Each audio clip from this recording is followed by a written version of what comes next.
kind of tell us a few of those moments so that the person listening understands that at any single moment, you are literally one decision away from turning your life in a different direction? And talk a little bit about what holds you back when that resistance shows up. Like, well, I can't leave a consulting job. Yeah, thank you for saying that. And the idea is everyone needs to become a professional quitter, right? It's like we need to get really good at quitting.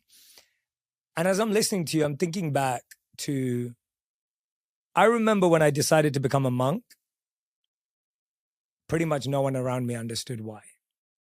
I remember when I decided to leave the monastery, pretty much everyone around me didn't understand why.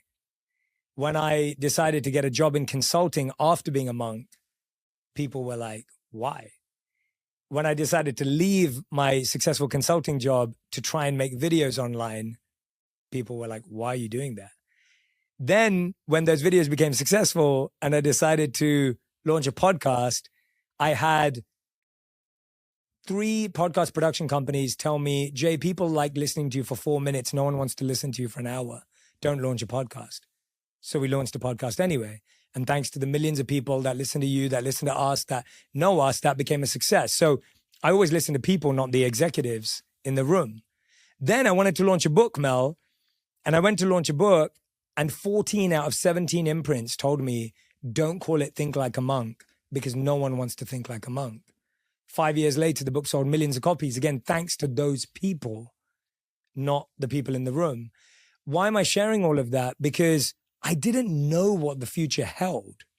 It's not that I had a really clear view of exactly where I was going, or that when I left the monastery, I knew I'd be here today, or that when we launched the podcast, I knew I'd be here. And I want to get that thought out of people's heads, that if I don't have the full life mapped out and planned out, that I can't take the first step.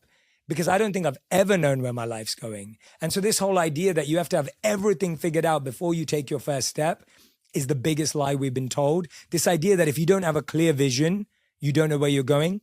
It's the biggest lie we've been told. How could anyone possibly have every step mapped out? Tell me one person that we know in the world, anyone you look up to, that could tell you they meticulously knew every single step. They didn't, but they took that first step. And I think that's what's holding us back, is this idea that I have to know everything before I do one thing.